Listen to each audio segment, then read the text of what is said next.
في ترند داير كده يا جماعة بقاله يومين تلاتة وقالب الدنيا والدنيا كلها بتتكلم عنه. بالنسبة لي هو ترند رخيص، يعني ترند من أرخص الترندات اللي شفتها في حياتي.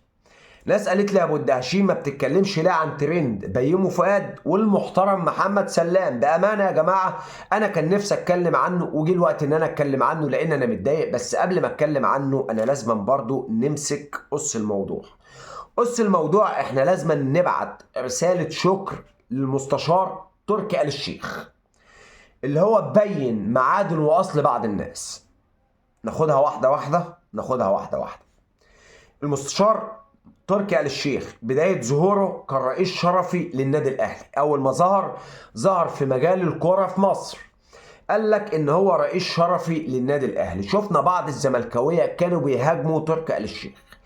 تركي آل الشيخ اختلف مع النادي الاهلي، قال لك انا هبقى رئيس شرفي نادي الزمالك، وكلنا عارفين ان هو كان بيغيظ الاهلي بنادي الزمالك. فجأة اللي كانوا بيهاجموه داخل نادي الزمالك بقوا بيطبلوا له. خلاص بعد ما بقى رئيس شرفي نادي الزمالك فجأة رجع الاهلي، فجأة اختلف مع الاهلي، فجأة قال لك انا هعمل نادي اسمه بيراميدز. اشترى نادي الاسيوط وسماه نادي بيراميدز او الاهرام بمعنى اصح. فجأة لقينا ناس اهلاويه بتعشق الاهلي وناس زملكاويه بتعشق نادي الزمالك بقى بيطلعوا على الاستوديوهات بيطبلوا لنادي بيراميدز وبيطبلوا لتركي آل الشيخ. ومن هنا بانت معادن واصل الناس بامانه في الكوره. وفي ناس سقطت من نظرنا كلنا اهلاويه وزملكاويه، وكلنا عارفين المعلق الشهير الاهلاوي اللي فجاه كان بيهاجم الاهلي عشان نادي تركي آل الشيخ اللي هو لسه كان معمول بقاله اسبوع.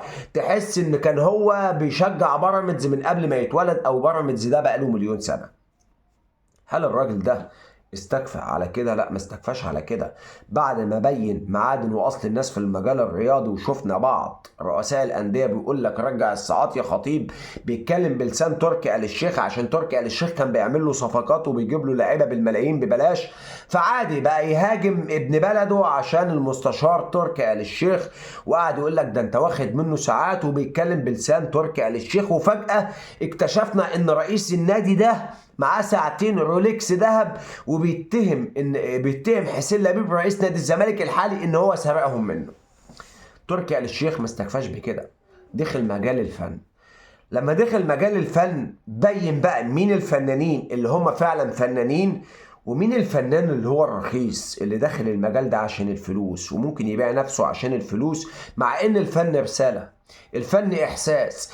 يعني عندك المحترم الشاب الجميل الوسيم محمد سلام اللي طلع بمنتهى البساطة قال لك يا جماعة انا مش هقدر امثل الدور اللي جاي لي في المسرحية بتاعت موسم الرياض لاني انا الدور بتاعي بيضحك، وانا مش هقدر اضحككم واخواتنا واشقائنا واطفالنا بيموتوا.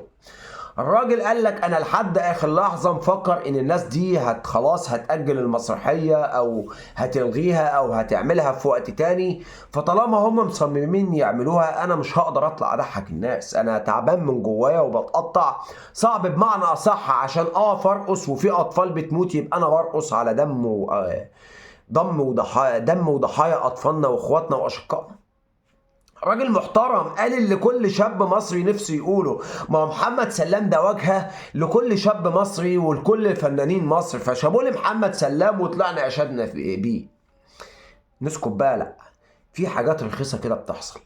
بيومي فؤاد هو والشله بتاعته الجميله راحوا يعملوا المسرحيه في موسم الرياض. الله يبارك لكم، اكل عيشكم محدش يقدر يتكلم.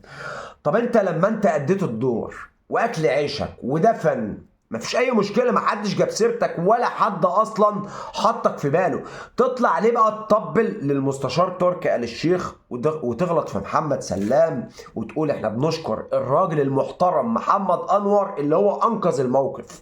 هو انت حضراتكم طالعين بتجاهدوا مثلا؟ يعني كان في عمليه استشهاديه وبعد كده محمد سلام انسحب منها، فمحمد انور قال لك لا عشان المهمه تكمل فانا هروح اكمل المهمه. يعني ليه تطلع تقول الكلام ده يا استاذ بيومي؟ استاذ بيومي يعني انت عملت ترند رخيص جدا ما كانش ليه اي 30 لازمه، بس معلش انا عايز اسمع الناس الكلام اللي انت قلته عشان اعرف ارد على حضرتك، لان انت خسرت شعبيه وارضيه ارضيه جماهيريه كبيره جدا هنا في مصر، لدرجه ان في ملايين لغوا متابعتهم لحضرتك، خلاف المنتجين اللي طلعوا قالوا لبعض المخرجين بلاش بيومي فؤاد يشارك في الاعمال اللي احنا كنا حاطينها فيه لرمضان وللموسم ده. ليه؟ لان عارفوا ان الناس ما بقتش طايقاك، وعرفت ان الناس هتقطعك في اي عمل انت هتعمله، فكل المنتجين بداوا يسحبوك من الاعمال بتاعتهم. حتى الكبير قوي الدكتور ربيع انت ما كنتش هتظهر فيه تاني. ليه؟ لانك اللي انت عملته اصلا ما يشرفش اي مصري بامانه ربنا. يعني انت بتتكلم عن نفسك، ما بتتكلمش عن كل مصري. احنا اللي يشرفنا واحد زي محمد سلام. ولكن عشان ما اطولش عليك عزيزي المشاهد، اسمع الحاج بيومي فؤاد اللي طالع يشحت قال ايه بمعنى اصح، اللي بيقول لك انا بقدم فن. ده بيومي فؤاد، ودي الشله الجميله اللي كانت على المسرح في موسم الرياض. اسمع. جيت المملكة العربية السعودية وليت الشرف. بيعيط عشان نقدم فننا، احنا مش جايين نضحك، احنا جايين نقدم فننا. احنا بنحترمكم وانتم بتحترمونا. شيء عظيم ان الفنان يبقى له جمهور في كل الدول. شيء عظيم ان انا اخرج اتصور مع شاب سعودي، اتصور مع سيدة سعودية وهي تعلم ان انا مصري. انا بشرف بلدي.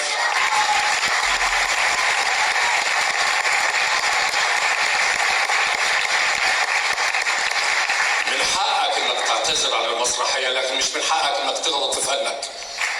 هو ما غلطش. احنا ما بنجيش عشان نضحك حضراتكم، احنا بنقدم فننا، بنقدم فننا المصري. انتوا بتحترمونا واحنا بنحترمكم جدا. طب استنى بقى بعد اذنك كده بس معلش. هو شيء عظيم ان انت تشرف بلدك، وشيء عظيم ان اي حد يتصور معاك، ده فخر لينا يا عم.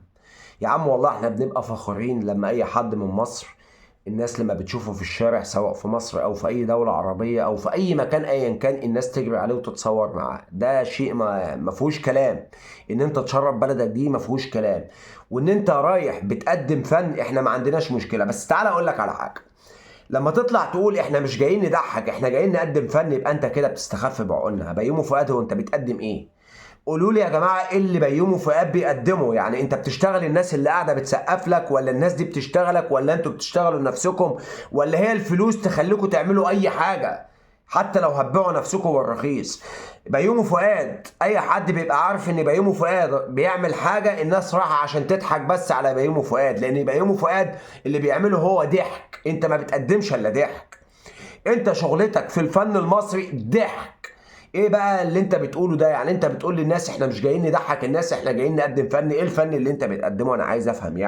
يعني حضرتك كنت بتمثل دور الناصر صلاح الدين، كنت بتحرر القدس مثلا، طالع بتتكلم في قضية مهمة في مسرحية بتبعت رسالة للناس. افهم بس انت ايه شغلتك اصلا؟ انت شغلتك ايه؟ انت شغلتك فنان كوميدي بتضحك. يعني اللي قاله محمد سلام صح، ما كدبش. هو انت على راسك بطحه عشان تجيب سيره محمد سلام؟ ولا في حد على راسه بطحه قال لك اتكلم عن محمد سلام؟ ولا انت بتحلل القرشين اللي انت بتاخدهم مثلا، وفي نهايه الفيديو بيقول للناس احنا مش جايين عشان الفلوس؟ امال جاي عشان ايه يا ضنايا؟ جاي عشان ايه يا ضنايا؟ يعني افهم بس. يعني ايه اللي يخليك تطلع تعمل الفيلم ده كلاته يا راجل؟ ده زوجتك طلعت انتقدتك، زوجتك ما عجبهاش افعالك. يعني انت رقصت على دم الشهداء والضحايا. ده ما عندناش تفسير تاني اللي هو ده التفسير اللي بيمثلنا احنا وبيشرفنا في اي مكان، اللي زي محمد سلام. محمد سلام ده شاب مصري قبل ما يكون فنان. وانت مصري قبل ما تكون فنان. محمد سلام ده قال اللي احنا نفسنا نقوله، بس هو صوته مسموع واحنا صوتنا مش مسموع. هات اي شاب مصري قول له روح افرح في وسط الناس وملايين الملايين هتشوفك، وارقص وافرح وزيط، هيقول لك لا افرح ليه واحنا لنا اخوات واشقاء واطفال بتموت، نرقص على دمهم مثلا. هو ده المثال للشاب المصري. انما تجيب محمد انور وتقول لمحمد انور راجل محترم انقذ الموقف. موقف ايه يا ابو موقف؟ انتوا رايحين ترقصوا وتهيصوا وتزيطوا، انتوا بتقدموا ايه؟ انتوا بتقدموا ضحك. انت اصلا دورك في الحياة تضحك البني ادمين. افهم يا بني ادم، افهم معنى الكلام اللي انت طالع تقوله. ولكن في النهاية شابوه لمحمد سلام على موقفه الجميل الجريء اللي بيعبر بيه عن كل شاب مصري. وفعلا يا جماعة شباب مصر كلهم زي محمد سلام. ولكن احنا في النهايه بنشكر معالي المستشار تركي آل الشيخ. انت بينت لينا نماذج ما تستحقش ان احنا اصلا نبص عليها بصه. والله العظيم البرتيته دي كلها ومي عز الدين اللي كنت بحبها وبحترمها ما يطلعش حد بامانه يعني. الواحد اتصدم في بعض الفنانين، مع ان الفن دي رسالة وطيبة واحساس. اللي بيقول لك احنا جايين نقدم فن، الفنان بيبقى عنده احساس، ما يقدرش يشوف المناظر ولا الفيديوهات دي ويقف يضحك على المسرح ويضحك بني ادمين. جالك قلب ازاي؟ واحد زي محمد انور بعد ما طلع عمل فيديو وهو بيعيط على ضحايا وشهدائنا واطفالنا، عمل فيديو وقعد يعيط، مسحه عشان يروح يعمل دور في مسرحيه في موسم الرياض ويقف ويضحك الناس، مع ان كان من اسبوع كان بيعيط. سبحان الله. وطلع قال لك لا يا جماعه انا ما مسحتش الفيديوهات دي، ده الفيسبوك هو اللي مسحها لانها انتهاكات. هي فعلا انتهاكات، بس مش الفيسبوك اللي انتهك، او مش انت اللي انتهكت بالفيديو ده حقوق الفيسبوك، لا انتوا انتهكتوا حاجات تانية. بجد الواحد اتصدم فيكم. وشكرا لمعالي المستشار تركي آل الشيخ. وفي النهاية لو الحلقة دي عجبتك امانة عليك تشيرها لكل الناس.